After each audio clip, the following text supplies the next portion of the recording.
Well, hey, everybody. So thanks, everybody, for listening in today to this Crossroads podcast. I think Tim is calling it temporarily the hot seat with Pastor Jason because I'm just drilling people with questions about their faith stories or whatever else pops into my head.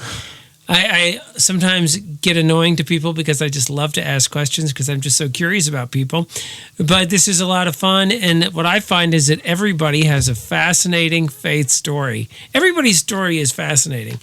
And anybody who's following Jesus in the present is doing so because of events, people, influences in their past that led them to be following Jesus in the present. And so today, this is actually May 18th, but this is going to be released in the third week of June. And so I'm really excited that we got to rope in one of my favorite Crossroads people, Josh Young, before he moves. You're moving this Saturday. Yeah, I was almost out of the state, and then you roped me in at the last second. So I'm really excited to be here. Yeah, I know. When we started doing this, part of what Tim and I had in mind was so many people, like, we want to share their stories, but you can't really do it in, force it into a 2-minute segment that you could use in a sermon or in a service. But how can we get the stories out? Mm-hmm. So this was kind of the idea behind this. But, your story at Crossroads has very much paralleled my story because your daughter, Chanel, I'm pretty sure was the first person I ever baptized here at Crossroads. It sounds about right. About 6 years ago, right when we came to Crossroads, we had a baptism here. Yep, that sounds right around the same time frame, though. Yeah. Well, so now, how long have you been in Washington, and where are you moving, and why are you moving? So we've been in Washington for 10 years now, and it truly does feel like home. So moving is sad, and I've had ups and downs about that, but we're moving down south of Nashville, Tennessee. And for our company, we work at Advanced Correctional Healthcare. It was started in Peoria, and now we're transferring the whole company to Franklin, Tennessee, which is just south of Nashville. So we're along for the ride, and we're pretty excited. It's new change, better weather probably, but it's also very sad because I am going to miss Crossroads. Is one of the biggest things that I'm going to miss here for sure. And Washington, Central Illinois feels like home right now. So yeah. Now, you and your wife both work for the same company, right? We sure do. Yeah. And so what is your role specifically? My title is extremely long. I'm the telemental health, community outreach, and regional behavioral health manager. Oh my gosh. So you probably have no idea what any of that means. Sounds like a great opportunity for a high impact acronym. It's on my voicemail, and I get the people from the car dealership going, I don't know who you are, but you sound important with that title. So, I work with detainees at different jails all over the country. I provide telemental health, which is basically Zoom calls into the jail, providing mental health treatment, checking on people who maybe have a serious mental illness or people who are on suicide watch in the jails. So it's a little bit different than what you typically think of as your job, as most people's jobs. So I provide that, and then I also supervise some of the different counselors who are all over Illinois, Tennessee, Alabama. So we have counselors who are at the different jails, and we're actually in 17 different states, but I provide the supervision in those states for those counselors. So if they have questions or if there's concerns, I oversee those sites as well. So in your training, your academic training was in counseling, right? Yes. I have a master's degree in counseling. I used to work at OSF, and then my wife kind of roped me into coming over to the family company. I was very hesitant, but I absolutely love it. And the population that we serve is a population that is forgotten about quite often. Most people, everyday outside life, don't think about incarcerated people. And so I do take great pride in working and trying to help them improve their lives, because a lot of them are at rock bottom. And so that's been my new job and my new kind of passion to help people in those situations. So yeah, because I mean, I would think if they were in a prison, then they've gone through the judicial system and they're serving a sentence. Or if they're in jail, they may just be in the midst of the crisis, not knowing how it's going to resolve. Correct. So they got to come to county jail first before they get any sort of prison sentence. So there's people who are there, should be up to a year max, but a lot of people that I see have just gotten to the jail. They might be withdrawing from drugs. They might never been jailed before in their life, and it's this incredibly traumatic event, and they're questioning a lot of things and having a lot of emotions. And so that's when we step in and try to, through counseling, through possibly medication, with the doctor's assistance, like finding ways to help them make sure that they're okay in that moment. Because that's a big, in those moments is a big risk for someone who might take their own life. And so that's a big part of what we do, is working with them to make sure that they are safe. Yeah. That feels pretty intense. It is. It is intense. You kind of get used to it, and I see it as a calling from God to help these people. If it wasn't a calling from God, it would be really hard to do. But it makes it easier because you need to do it. Well, you've talked before about how your faith impacts the way you see your daily interactions in your job. How has your faith impacted the way you work with these people in crisis? I mean, it's everything, because if I didn't have that faith, I would be constantly looking inward at what I need. And that's really hard to help people when you're constantly looking at like what you need. And now that I have that faith, I'm looking at, what does Jesus want me to do in this situation? What does a true Christian do in this situation? How do I help someone who's in distress? How do I help them, possibly find Jesus? And that's monumental. So now your organization is not technically a Christian organization, right? No, not technically. Is that something that you can overtly bring into your conversations, or is it something that you rely on Jesus to guide your conversations, but it's not as direct? Because you're not a chaplain, you're a counselor. Exactly. So I can't just like come into a conversation and be like, hey, have you heard about Jesus right off the bat? Right. That's not, but it's brought up constantly. So it's option 2 from your question. I'm always looking for ways for Jesus to guide me to that. And you would not believe how often it comes up. It is. And then I jump on the opportunity to try to challenge them to look deeper into that faith.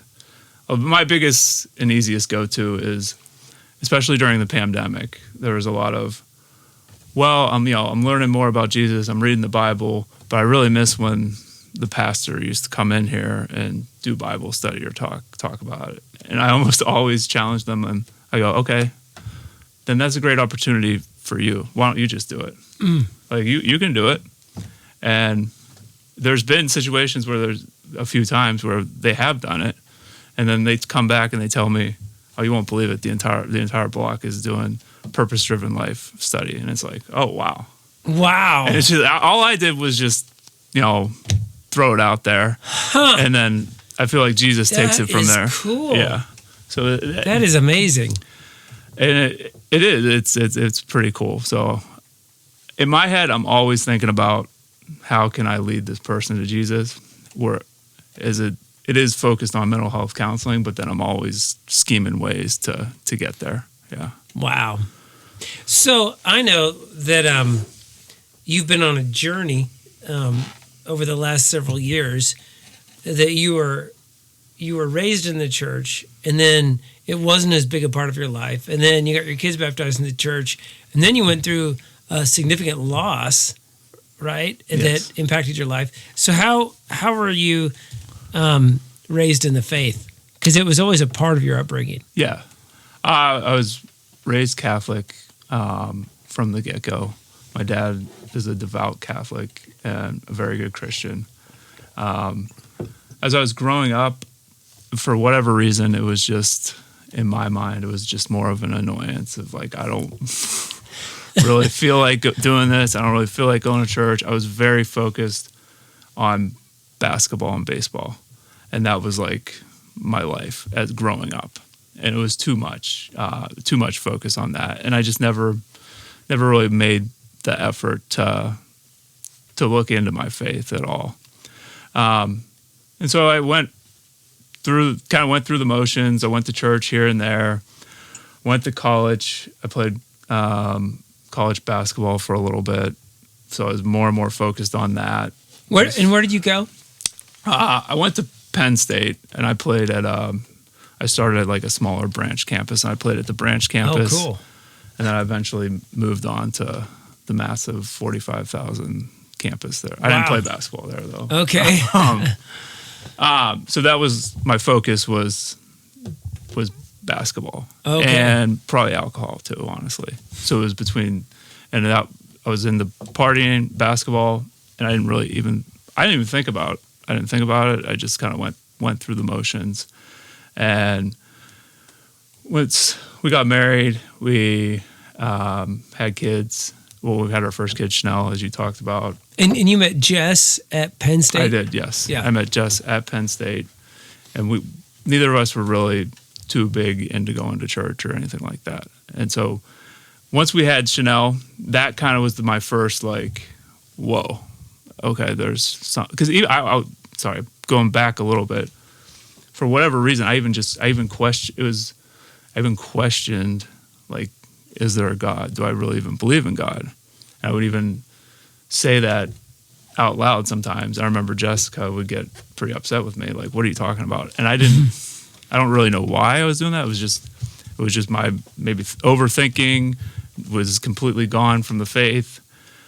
And then we had Chanel, and that was like, okay, whoa, like this is like a child that I love more than anything in the entire world. Like this doesn't just happen. Like there's got to be something here. No, I think that is so common. I mean, I grew up in the church. I was raised in the church. And then when I got to college, all you have to take is Philosophy 101 to just really look at everything that you've ever believed and say, whoa, is any of that true?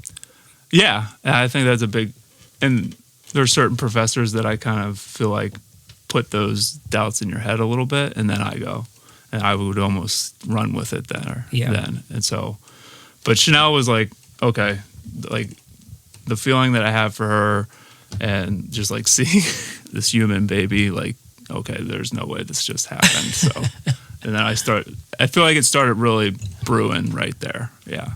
Yeah, it is crazy, isn't it? I mean, I think that's so true. I mean, I was following Jesus before we had kids, but then once you cook up your first human life and you see, hold on a second, through this and this human being came into being, that's colossal.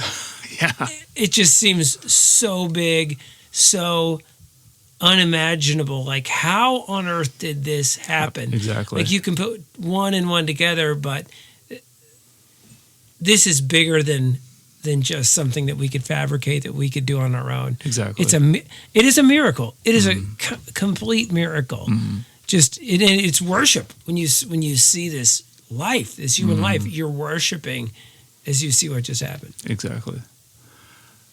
So it was brewing there. And then that's when we decided to join Crossroads. And I don't even know how we found Crossroads. Actually, my sister-in-law went here. And so that we just kind of jumped on and said, all right, we'll try this church. And we got Chanel baptized, and we were going here and there, didn't get into the routine of it like we should have. And then about about 8 months after Chanel was born, my mom passed away of brain cancer. And that was the next kind of shock that kind of got me. And the reason that changed me and changed my faith was because leading up to it, like seeing how my mom, who is a great Christian, handled the whole situation and the peace that she was at made me realize that there's something else. There's no way that someone, honestly, my mom was anxious, like she struggled with anxiety. She got diagnosed with brain cancer, and it was almost like this peace somehow overcame her because she just like, she knew that it was going to be over on this earth, but she had that great faith that made this peace inside of her that she just worked through, and she was okay with it. And I was like, how in the world can you be okay with this? That doesn't make any sense.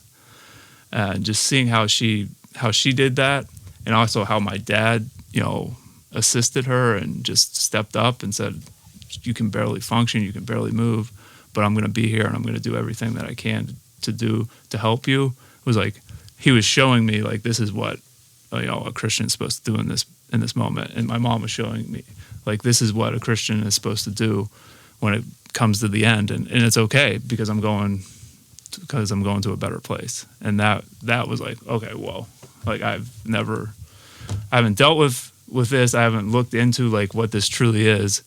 And that was a monumental shock to me. So that's when I started going, okay, there's a little bit more to this then too. And so I was like, maybe we should start going to church a little bit more. And we took the next step from there. Yeah. So you knew they believed certain things, but then you saw how this belief almost came to life.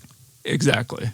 That's like they've told me they believe things, and they told me I should believe these things. But as like a kid, you're for whatever reason, you're like, you don't know what you're talking about, and you just kind of push it aside. But then to see your parents, like in the midst of the biggest crisis of your life, like, you're gonna die of brain cancer. They had peace. They worked together. They worked through it, and they were okay, and they still are okay to this day. My mom's in heaven, but my dad's okay, and it's just incredible. Yeah. So that made a big impression. So where did it go from there? So your mom, I remember when your mom passed. I remember when all that was playing out. And so where did you go from there in your journey? Because you've been active here since then. I jumped on board. Yeah, a few months after she passed, I've been pretty active here. So I would say 2 weeks after my mom passed, I called you and asked if I could come talk real quick. And we've talked, it wasn't real quick. We talked for a while in your office, and I just kind of threw some questions at you. I didn't truly, it's just about how I didn't really understand and how I saw my mom and my dad and how this was affecting me. And we had a great conversation, and I felt like bonded to you in that sense. Like you felt like you truly cared and that you truly wanted me to find Jesus. So I felt like that made a big impact. And at the end of our meeting, you said, well, are you okay? You okay if we give your life over to Jesus today? And I said, absolutely. We prayed, and I said it. I give my life over to Jesus. I felt good. I felt like it was a good step. But that wasn't the thing that I feel like that truly pushed it there. Yeah. Nothing against your meeting with me or anything. Oh no, I don't expect miracles to happen every time I pray with somebody. I mean, I can hope. It was a big step for sure. And I felt good after that, but it wasn't what I felt, I guess, later. So that would have been, I don't know, probably sometime, I bet you the summer of 2016. Okay. And then April, so it was actually, and then I went to church. After that, I went to church every single week. I was like, I'm full on board. I'm going to go to church. I'm going to get involved. I ushered help with the welcome team, help with a lot of different things here, and I absolutely loved it. I was on board. I started reading the Bible more on a regular basis. I wouldn't say it was daily at that point, but I was reading it on a regular basis. And I did that probably for almost 2 years. And then it was April of 2018. We did the horse trough. Yeah. Remember that? Oh, yeah. I don't know what it was about that. I mean, I'd been baptized as a baby. But there was something, I truly can't explain it. There was something about, saying, I give my life over. I want to give my life to Jesus. I want from this point forward, I want to be a true Christian. And you get dumped in the water. And it was like this, it was the Holy Spirit, but it was like this feeling just overcame me. And I was like bawling like a baby. And it was just like, I couldn't even control it. But now looking back on it, it was the Holy Spirit like coming over me. And at that point, that's when I truly like, there ain't no turning back now. Oh, wow.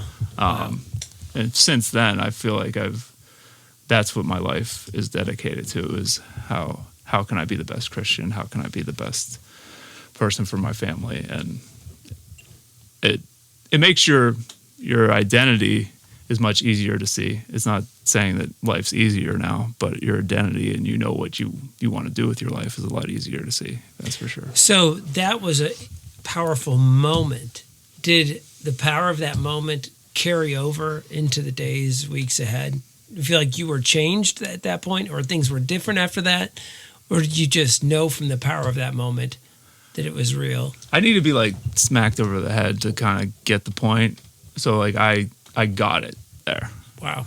But like the power of the moment didn't, like it was a moment and I knew, but it wasn't like for weeks I had this feeling of, it was like, I just knew that this is what I had to do. So you really felt God. You felt the Holy Spirit in that moment. Oh, I believe, yeah. Truly do believe that.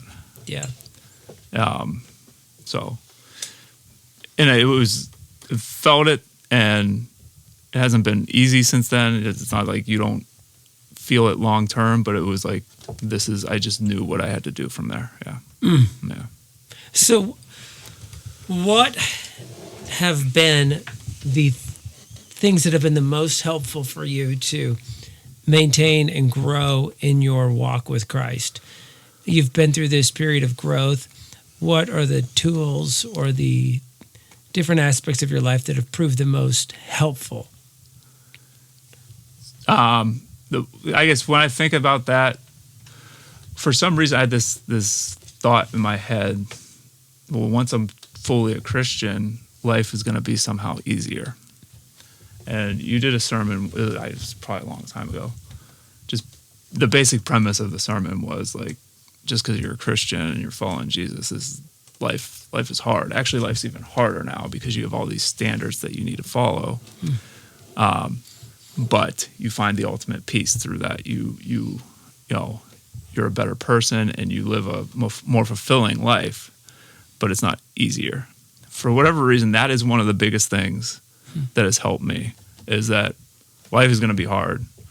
You're a Christian and it's actually going to be harder now, but it's what you have to do and it's what you need to do to be happy and to find peace and to ultimately get to heaven. So that, I feel like that, for whatever reason, is the biggest part for me right now. Yeah. That's something that I think we can so all easily forget, that we expect, I've got Jesus now. It's going to be a nonstop party until I go to heaven. Yeah. And then people are shocked when life is hard. And so what the Bible teaches, right, is that once you become a Christian, life continues to be hard. You have all the same hardships that every other human being has. Mm-hmm. Then you've got the additional hardship that now you've got a target on your chest, and Satan is sending extra demons to try to trip you up, make you fall, make your life difficult, make you miserable, destroy your witness. So you've got that warfare going on. But what you've also got after you've become a Christian is now you've got the assurance of your Father's love. You've got the assurance of your salvation because you trust Christ saved you. You've also got the filling of the Holy Spirit, making you stronger on the inside than you ever were before. And you've also got the manual. You've got the Word of God living and active, and you've got also the company of believers, and you've got the weekly worship event where you come and the Holy Spirit is poured out on us again. So, yeah. Wow. Yeah, I know the pandemic was hard because you are probably one of the most regular worship attenders in our church. I mean, as far as it is very seldom in the past since you started really coming to church that you've missed a Sunday. And if it is, it's usually because we're out of town. I'm obsessive about it now, but it fills me up. So the pandemic was hard. Brutal. I mean, Tim Lee's amazing, but it just isn't the same for me. Yeah. I know Tim's strategy was, I know it's hard for people not being here, so I'm going to put 2 of myself on the screen. Oh, I know now they're used to that. I got to make 4 of myself appear. That'll get them through. So it's a pretty good strategy. It did work, but yeah. So what have been some of the biggest challenges that you've encountered since you started following Christ?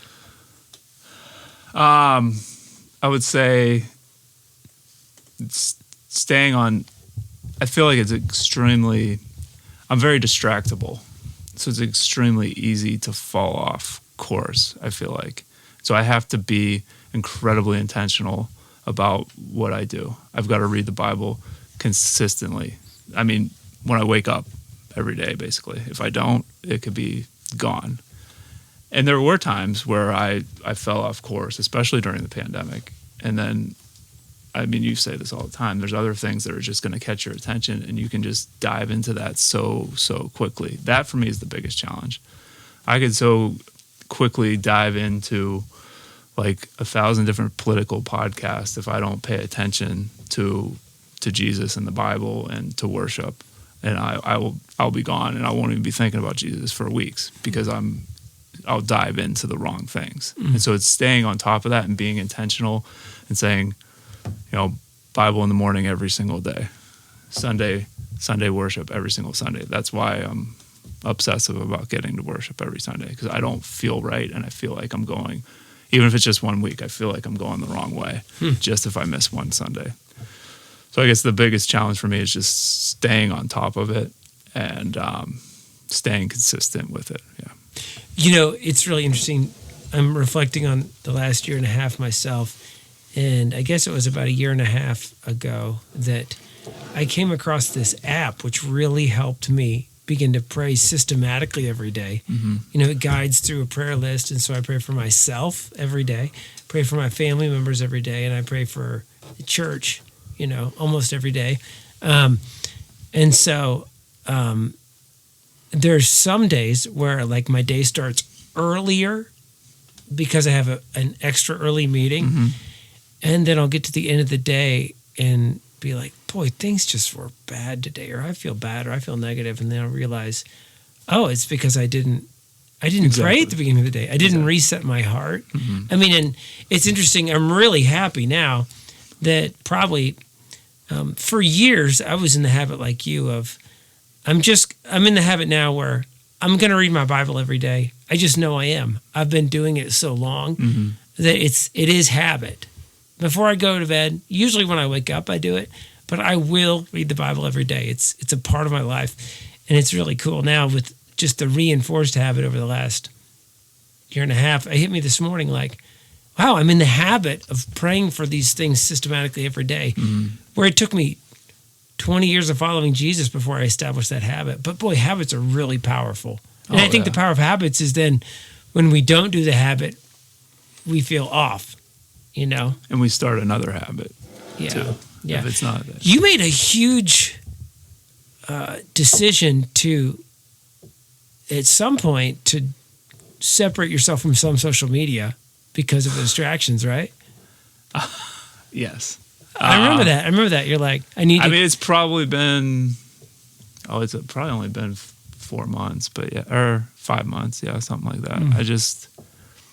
It was just the constant even when I don't want to, just picking up and scrolling through, and then there's, it just seems toxic to me. There's not, I kind of thought, like, what am I truly getting from this? Because at one point I was like, well, I'm friends with a lot of Christians on here, so maybe I'm getting some sort of Christian influence through it.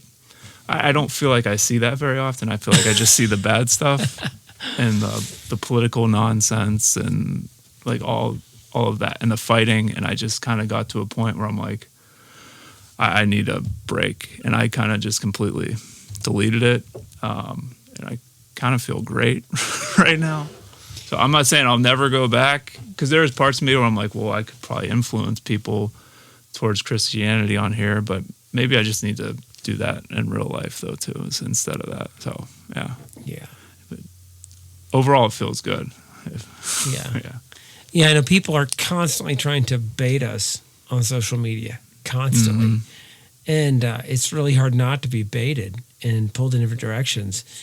And sometimes it feels like, is it legal for me to totally delete this app? Is it legal for me to like not even see this bait?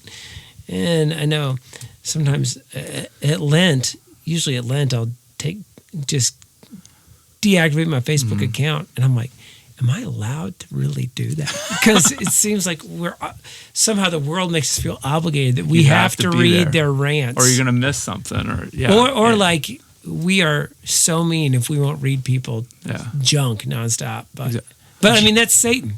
Exactly. Yeah. That's Satan making us feel that telling way. you got to go back. You got to go back. You got to stay on top of this. And it's just not. I'm going back old school. So I'm like, if you really want to talk to me, you can text me or. I don't know if you've ever heard this story, but I heard it several years ago and it really made sense to me. So there was this priest walking across this bridge, and he was headed to this place that he'd been trying to go for a long time. He'd saved up his money. He'd got things in order, and he was crossing the bridge on the way to this goal, this important goal, and he was so happy about it. And then as he's about halfway across the bridge, this guy comes from the other side, meets him halfway, hands him a rope, and then which is tied to the guy's waist, and then he jumps off the bridge. And the guy's just hanging there. And the priest is like, what are you doing? He's like, just don't let go or I'll drown. And the priest is like, well, why did you do this? Why did you jump off? He's like, just don't let go. My life is in your hands. I'll drown if you let go. And the priest is like, okay, I'll start to pull you up and you try to pull yourself up. He's like, oh no, I can't. Just don't let go or I'll drown. And eventually the priest had to decide, so am I going to sit there and just be controlled by this person who's not going to make any positive steps? Or am I going to let this person decide that they've chosen to go this way, but I've got to live the life that God's called me to live? And I think that's kind of the question, right? I mean, with social media, everybody, I think sometimes they say like, you've got to make my problem your problem. Just, you've got to let it grab your attention right this minute, and you can't do anything else, right?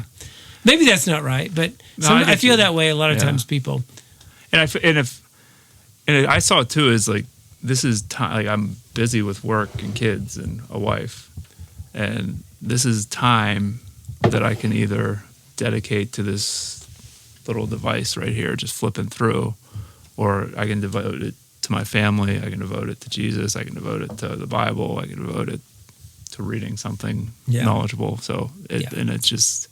From when I look at it that way, it's like, okay, it's probably worth it. Yeah. Well, man, by the time this airs, you will have lived in Franklin for a month. Oh, wow. Yeah. And so maybe not quite a month, but Franklin, Tennessee, though, that's where Seedbed Publishing is located. I've told you that. Mm-hmm. That's where the New Room Conference is almost every year. So that'd be fun. So I'll see you down there. Yeah, it'd be fun to see you down there. Yeah, but that's cool. You're going to a pretty cool area. Yeah. Pretty excited. Yeah. A lot of people moving out of Illinois are moving to Nashville. Yeah, that's what I hear. Yeah. It was not easy to find a house. I'll tell you that much. At least. Yeah. Man. So, well, we're really gonna miss you, man. Yeah. Well, I appreciate it. I'm gonna miss this church, and that's been a huge part of my faith journey has been this church. So I'm gonna miss it a lot too. Yeah. Awesome. Yeah. So, in closing, what is the biggest lesson about your faith that you've learned through Crossroads in the past 6 years? That's a tough closing question. The biggest lesson that is not easy, that it's the only way. And so you've got to kind of stick to it. You got to stay intentional, and you've got to also have a community of people with you. Some people say they can do it by themselves. I truly don't believe that. You obviously need God, but I feel like you also need a community of people, and you need weekly worship with those people. And that's what's kept me in. If I was just out on my own, I would be lost. It's that coming back to see those same people, coming back to hear the messages from the pastors, sticking together in that community, and depending on each other. Like, the amount of quality people that I've met at this church is unbelievable, and they've changed my life forever. So I would say community has been the biggest piece of. That's what a church is supposed to be, but I feel like I saw it and I lived it out here, and that's been something that's going to change me forever, because now wherever I go, that's what I'm going to look for, is a community of quality Christian believers that are going to make me a better person, and I feel like that's what Crossroads did. Well, I think we probably feel the same way about you, man. I'm going to miss you. I'll miss you too, for sure. All right. Thanks for sitting in the hot seat, dude. Oh, thank you.